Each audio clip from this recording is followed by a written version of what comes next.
नमस्कार, VCN news के हिंदी समाचारों में आपका स्वागत है।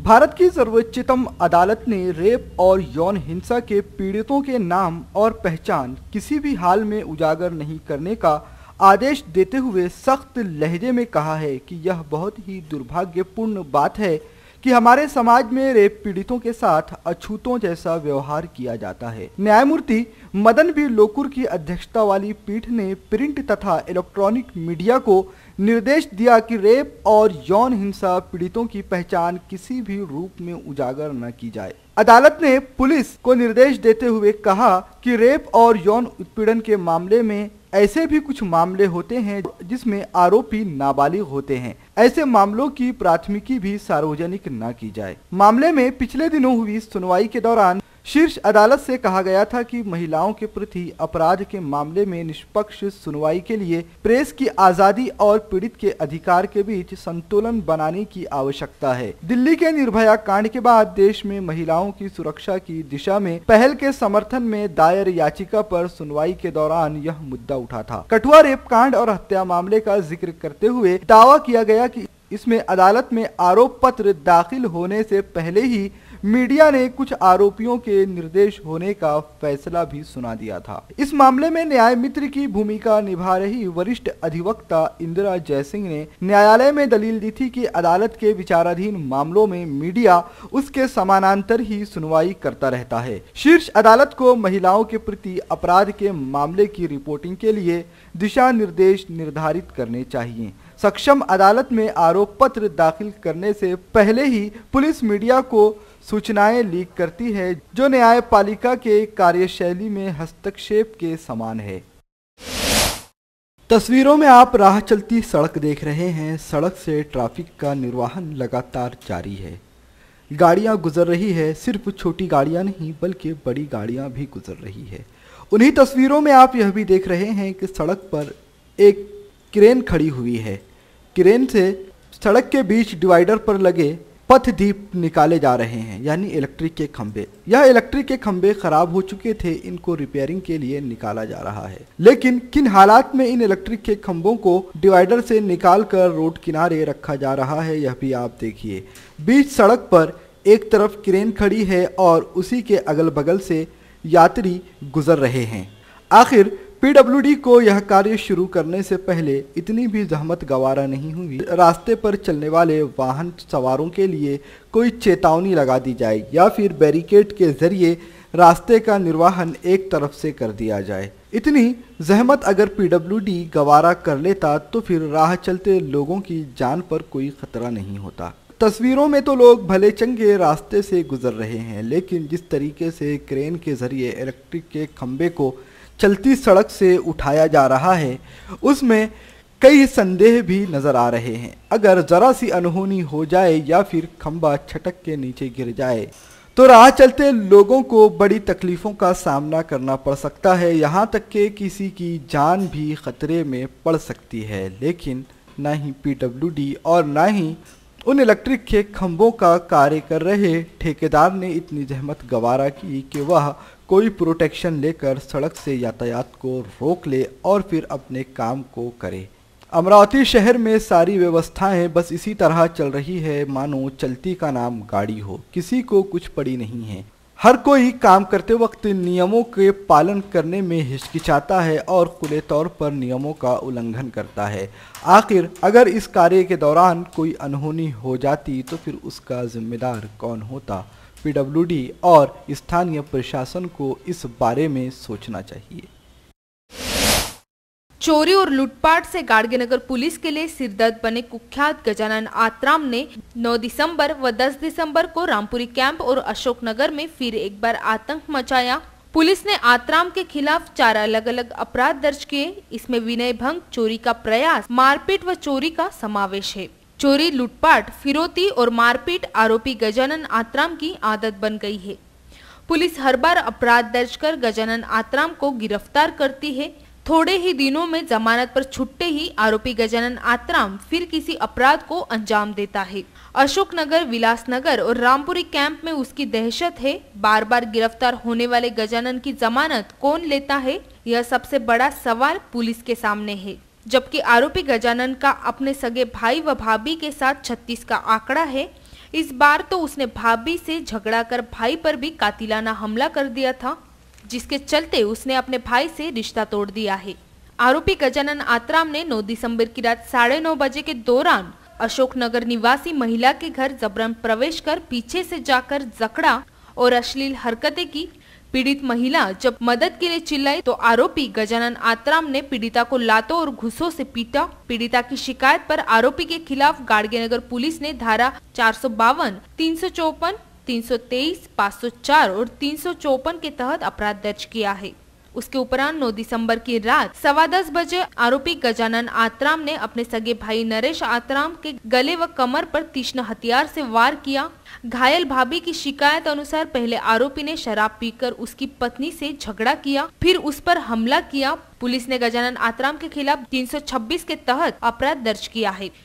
इतना ही नहीं तो आरोपी गजानन आत्राम ने अपने साथी सूरज प्रकाश इंगोले के साथ मिलकर 10 दिसंबर की दोपहर रामपुरी कैंप स्थित शिव मंदिर के मुख्य द्वार की कड़ी तोड़कर भीतर प्रवेश किया और मंदिर की दानपेटी उठाकर कटले में डाली। आहट होते ही दोनों ही आरोपी दानपेटी वहीं छोड़कर फरार हो गए। पुलिस ने छमनलाल थारूमल लालावानी की शिकायत पर दोनों आरोपी के खिलाफ धारा 380, 511 और 34 के तहत अपराध दर्ज किया है। Bureau report, VCN news.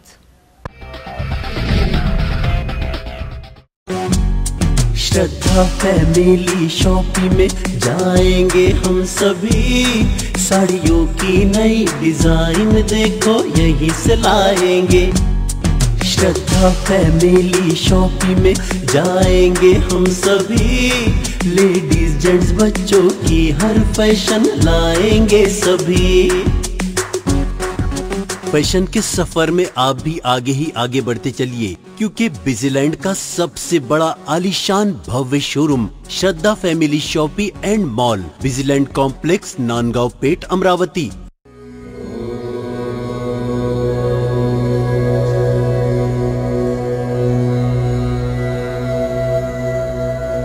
संवाद ज्योतिष एवं आध्यात्मिक अनुसंधान केंद्र।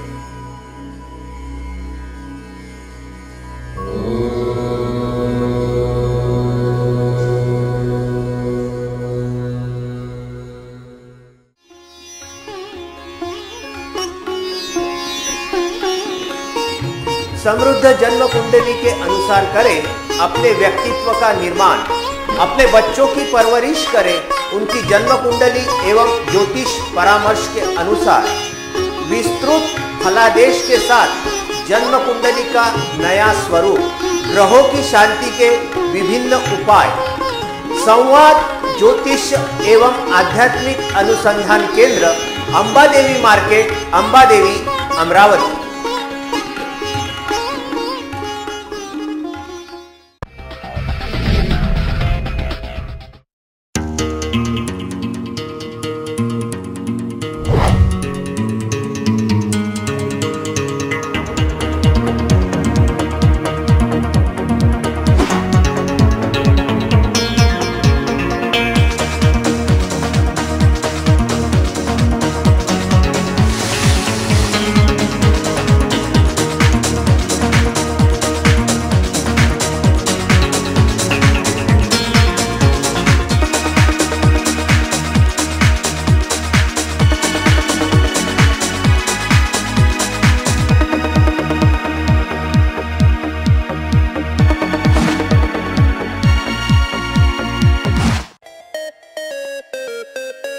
विदर्भ का सबसे बड़ा शोरूम बिजीलैंड में Aradhana wholesale shopping mall, wholesale rate में रिटेल बिक्री।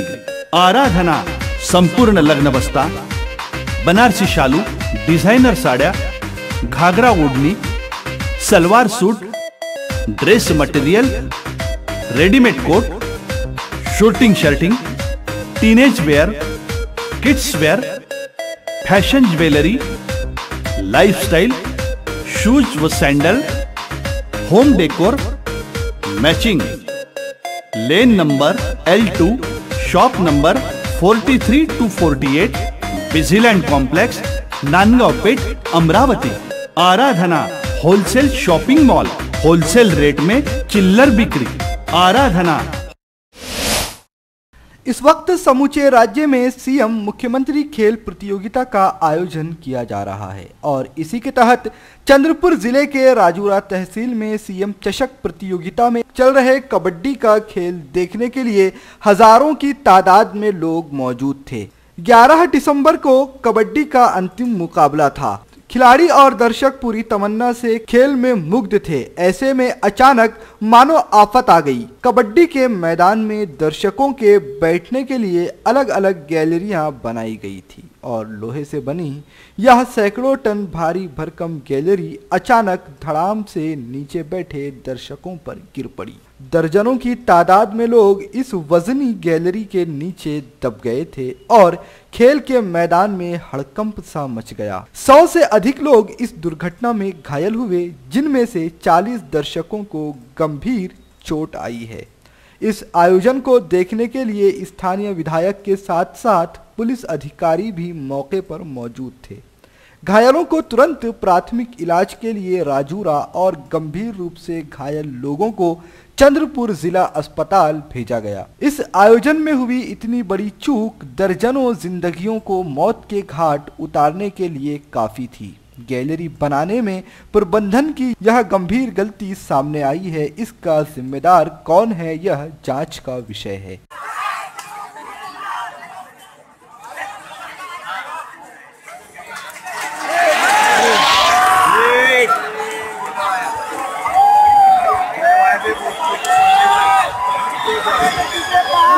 चलो मी सर्व प्रेक्षकांना विनंती करतो,